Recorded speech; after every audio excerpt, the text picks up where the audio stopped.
Hello, kamusta po kayo mga kalahi? Isang masayang hapon sa inyong lahat. Ako po si June and welcome po sa panibagong episode ng ating vlog. Breaking news po itong balita natin. Kapapasok lang galing sa labas. Si Garma po ay nakalabas na ng bansa. Alam na this. Alam na po. At ito'y malamang sa malamang ay pinatakas ni Tamba. Dahil nga hinahunting po si Garma sa Senado, hindi po ba? Siya po ay inimbitahan nung unang pagdinig doon po sa Blue Ribbon Committee at hindi po siya dumalo. Ganon din si Kerwin Espinosa. At ito'y inisyuhan na ng sabpina nila Bato. Pinasabpina na po yan at nalaman natin kani-kanina lang ay nakaalis na ng bansa si Garma. Pinatakas siya ni Tamba at ng mga tambaloslos doon po sa kamera. Dahil mabubuking po, mabibisto ang kanilang mga kasinungalingang pinaggagawa sa pagdiin kay Pangulong Duterte. Halatang halata yan. Obvious na obvious. Kaya po nila pinatakas yan dahil ayaw nilang iharap sa Senado. Ganon lang kasimple po yan. Pag-uusapan din po natin itong mga tambaloslos, mga buaya, nagpa-press conference po dahil sa pag-cancel nila doon sa TWADCOM hearing dahil nga dadalo si Pangulong Duterte at agad nila itong kinancel. At kailangan pa nilang magpa-press con. Bakit? Napaka big deal ba sa kanila? Opo, big deal yun Siguro inutusan na naman sila ni Tamba, magpa-press con kayo kasi sabi nila hindi kami umurong. Kasi tad-tad sila ng Alaska sa mga Duterte supporter Naduwag sila umurong ang buntot nila. Ay hindi raw sila natakot, hindi raw sila umurong. Talagang planado na nila, linggo pa lang daw, talagang ika-cancel na nila, no? Siyempre kanya-kanyang dahilan ang mga pinagsasabi ng mga tambaloslos sa kanilang press con. So yan po ang ating pag-uusapan. Paki-like po muna ang video ito. At syempre, kung hindi ka pa nagsusubscribe, mag-subscribe ka na. So, dito po sa kanilang press con, ang una pong natanong ay itong si VP Sara. Ang natanong yata basta mga kongresista nandoon. Tungkol po sa press conference ni VP Sara, 'di ba? Meron siyang press conference kahapon, At ang tanong ng media ay ito daw hearing ninyo, mga congressman ng good government. Ito daw po ay politically motivated. Wala naman ginawang wrongdoings ang OBP. So, sumagot po itong si Chihuahua, itong kongresista sa Maynila na binabanata ni Yorme at tinatawag na Chihuahua, si Joel Chua. Ang ginagawa lang daw nila sa Kamara, sa good government, ay transparency and accountability. Pag naririnig ko ito sa mga tambaloslos, sa mga buhaya, kinikilabutan ako Ewan ko kayo kung ganun din ang nararamdaman nyo. Pag narinig mo sa kanila yung transparency and accountability, nakala mo totoo no? Kala mo totoong meron silang transparency and accountability. Ito daw po yung pinapatubad lang nila doon sa kanilang investigasyon. Ang tanong, ang daming naperwisyo ng baha, bilyong-bilyong mga ari-arian ang nawala sa kanila.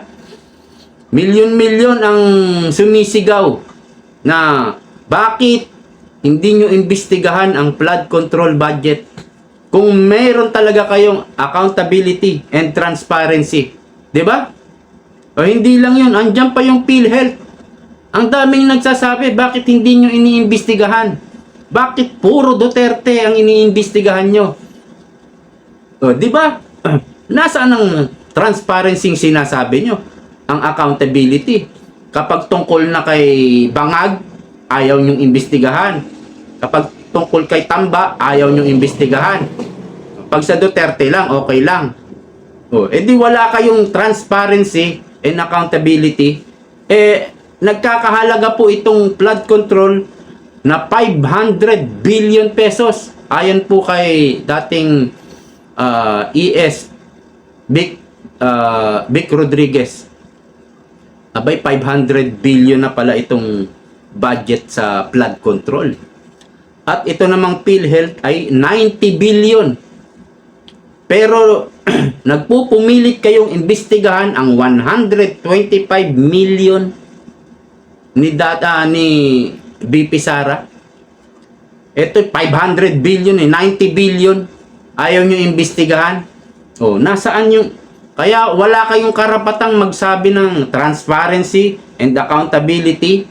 Mali din tong media pinapanood ko kanina walang nagtatanong sa kanila. Ang dami na nilang press con, di ba? Ang dami na nilang press con. Itong mga buhayang ito.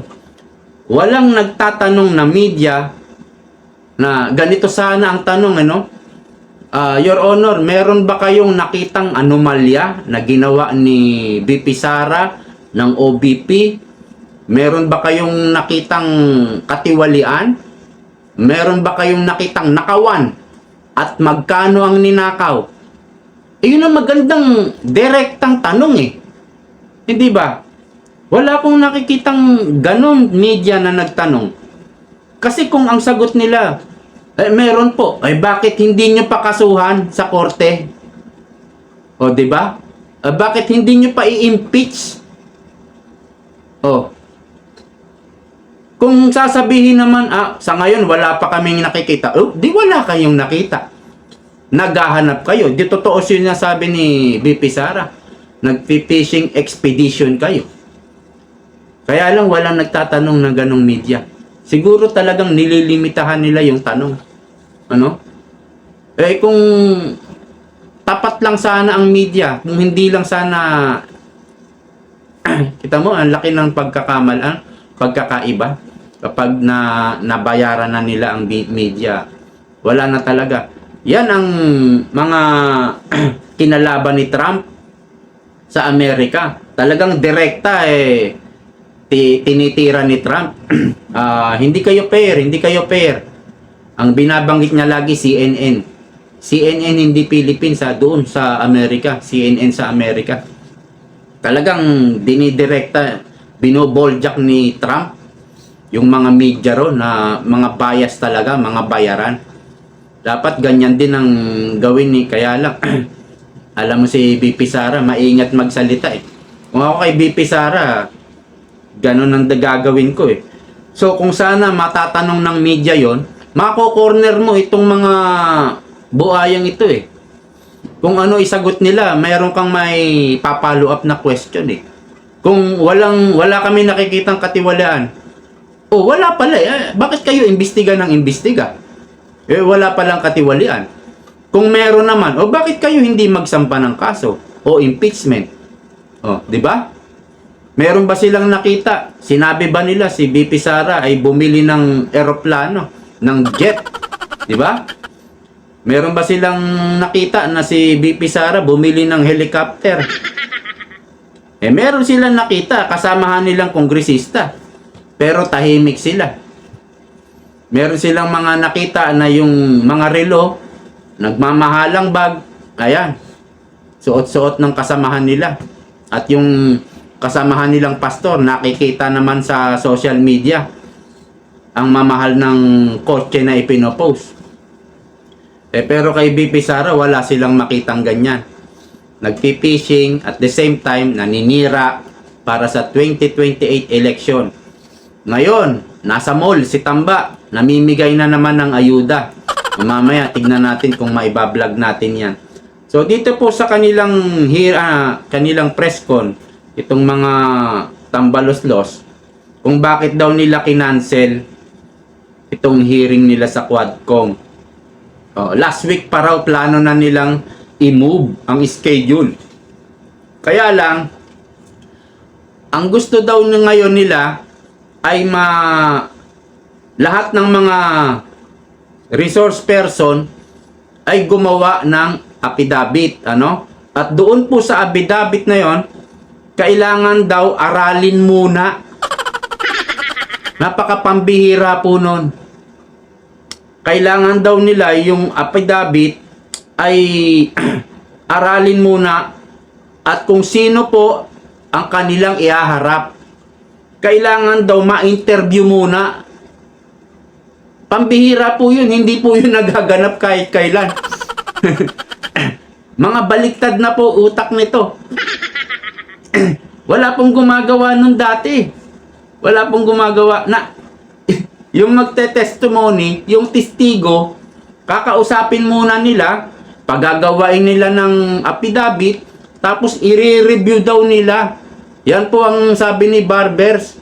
I-review po nila yung kanilang affidavit, tapos kung okay to sa kanila ihaharap yung testigo. Pag hindi okay, hindi nila ihaharap. Di ba bias na bias? At napakapambihira, hindi po nangyayari yan. Unusual. Unusual po itong mga sinasabi ni Barbers na kailangan daw i-review muna, reviewin.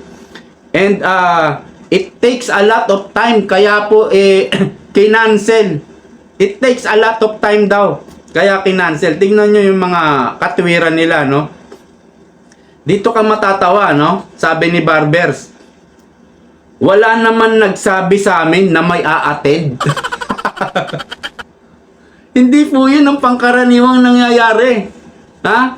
Ang gusto pala nila ngayon, ang sinasabi nila ngayon, dapat daw sumulat muna sa kanila para i-confirm na sila ay dadalo. Kasi wala daw silang natanggap kay dating Pangulong Duterte. Hindi raw nila alam na dadalo.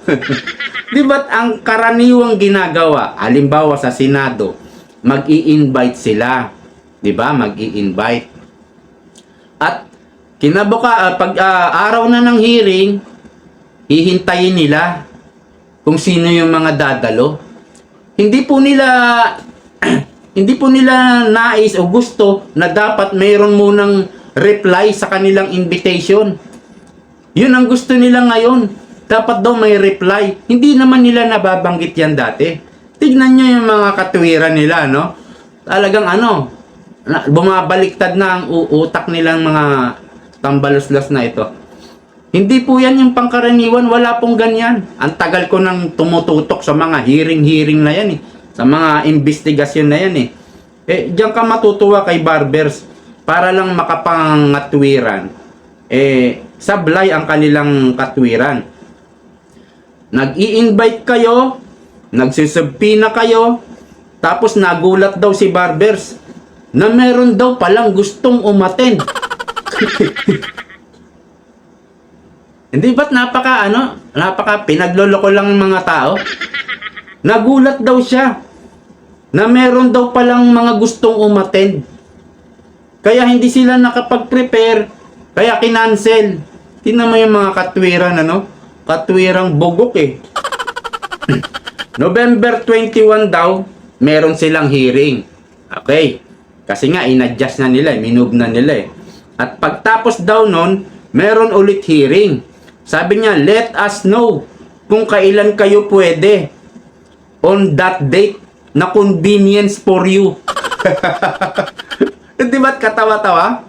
Ha? Yung mga iniimbita nila, kailangan mas maganda mag-reply daw sa kanila at malaman nila kung kailan sila pwede, kung anong schedule nila. Ibig sabihin, yung Congress na ngayon ang mag-a-adjust doon sa schedule ng mga resource person. Hindi ba kagaguhan ng pinagsasabi nito ni Barbers? Yan ang sinabi niya. Panoorin nyo na sa YouTube yan, sa channel ng House of Representatives. Kaya nga sinulat ko, eh. Ha? Pagtapos daw ng November 21, meron ulit hearing. So let us know kung kailan kayo pwede. Tinatanong yung mga resource person kung kailan daw sila pwede para maisaayos daw, para daw mailatag natin ng maayos ang ating investigasyon. Kagaguhan. Ang ibig mo sabihin, yung Congress na, yung Kamara na, ang mag-a-adjust sa mga schedule ng mga resource person na mga iniimbita nila. Hindi ba't magtatalaga ka ng date kung kailan ang hearing at pwersahan silang a-attend. Yung bang kailangan silang umattend. Di ba't pinagloloko tayo ng mga to? Para lang makapangatwiran na hindi raw sila umurong kay Pangulong Duterte. Para lang makatwiran na nila na hindi raw sila natatakot. Wala daw formal letter na ipinadala si Pangulong Duterte na dadalo pala. Alam nyo, napakatalino ni Pangulong Duterte. Napakatalino talaga. Alam nyo kung bakit? Kasi sinabi niya, hindi siya atin. Hindi siya atin. Binibigla niya, isusurprise niya yung mga tambaluslos eh. Isusurprise niya. Yung bigla siyang dadalo, ibig sabihin, hindi sila prepare. Oh, di ba? Ganun yung utak ni Pangulong Duterte. Kaya kinancel nila, natakot sila eh. Natakot talaga sila, siyempre. Hindi aamin yan na natakot sila. Etong mga vloggers ang sinisisi ng mga tambaluslos na to. Sabi kasi, yung mga vlogger lang naman ang nagkukonfirma na dadalo si Pangulong Duterte. Eh alam mo naman mga vlogger, hindi naman nagsasabi ng totoo yan. Wala namang sinabing katotohanan yan eh. Ang ginagawa lang yan ay tirahin, banatan si Dan Fernandez. Yan ang sabi ni Barbers. Alam nyo, kami mga TDS, hindi lang naman si Dan Fernandez ang tinitira namin. Kayong lahat. Kayong lahat. Okay, dito na po tayo kay Colonel Garma, no? Dito po sa balita ng ABS-CBN. Actually, nakita ko ito sa Twitter, sa X, no? So, eto po. Ayan po yung picture. Ito po muna yung picture. Ayan, nakalagay. Garma, Royina, Marsan, PHL. Ito po yung balita ng Pilipinas Today. Basahin natin. Just in. Umalis ng bansa si retired police colonel Royina Garma nitong November 7. Iniulat ng ABS-CBN News na impormasyon mula sa sources nito. Bumiyahe umano si Garma kasama ang anak niyang babae patungo sa Washington DC sa Amerika. Si Garma ang isa sa mga tumistigo sa Quadcom ng Kamara laban sa extrajudicial killings at war on drugs sa administrasyon ni dating Pangulong Rodrigo Duterte. Ito'y obvious na ayaw nilang ipaharap si Garma sa Senado. Dahil mabubuking at sasabog silang lahat. Talagang mawiwindang dito sila. Talagang alam na alam nila. Mabibisto yung kanilang mga kasinungalingang pinaggagawa. Kaya pinaalis si Garma. Kawawang Garma na nadamay, naipit dito at ginamit nitong mga masasamang loob na ito. Sila itong mga kalaban ng bayan eh. Actually, sila. Sila talaga yung kalaban ng bayan. Kaya dito po sa pangyayaring ito, para nilang inamin na ang lahat ng mga kanilang testigo ay mga gawa-gawa lang. At yung kanilang mga pang-imbestiga ay puro kasinungalingan lang, puro pandaraya at puro paninira. Yan na po yung kahulugan niyan. Ang sagot naman, kasi tinanong po dito si Barbers. Ang sagot naman ni Barbers, we have no idea kung umalis ba ng bansa. O sabi niya ganito eh, we have no idea. Nasa bansa pa ba o umalis na ba? Nagmumuang-muangan pa kunwari hindi alam. Kitang-kita naman sa kanyang sagot. Kunyari hindi niya alam. Nakaalis na ba? Nandito na ba sa bansa? Ano? We have no information. Imposible. Imposible. Eh, Nobyembre 7 pa pala umalis, oh. 4 days na, 5 days na nakalipas. Hindi nila alam. Imposible po yan. Tapos tinanong siya ng media, pero hindi na ba siya kakailanganin ng Quadcom? Ang sagot ni ni Barbers. We advise them kapag kailangan sila, mag-attend sila. Ang mga denial na ganyan, alam na po natin, pinatakas nyo na, pinaalis nyo na yan para hindi kayo mabisto. Pero noong si Alice Goo ay umalis ng bansa, abay galit na galit itong mga to. Di ba? Galit na galit. Eh bakit kay Garma parang wala lang, okay lang, hindi affected? Ano? Eh bakit sila kay Alice Gooy galit na galit sila? Pag may mga ganyang eh, di ba? Parang parang okay lang, walang problema. Kaya halatang halata itong mga pinanggagawa nila sa bansa. Sila talaga yung anay ng bansang ito. Ang daming katiwalian, ang daming kailangan tugunan, kahirapan, kagutuman, kawalan ng trabaho, mahal na mga bilihin, taas ng taas ngayon ang langis, ang dollar, ang peso, ang dollar pataas na naman ng pataas.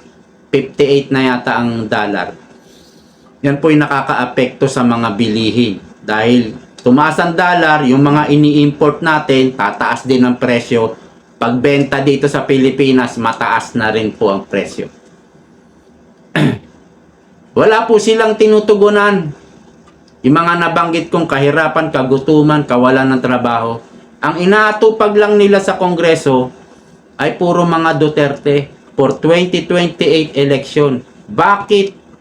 Bakit ayaw nilang makabalik ang Duterte? Yan po ang ating pag-uusapan sa mga susunod na vlog natin. Maraming salamat sa panonood. See you po next time.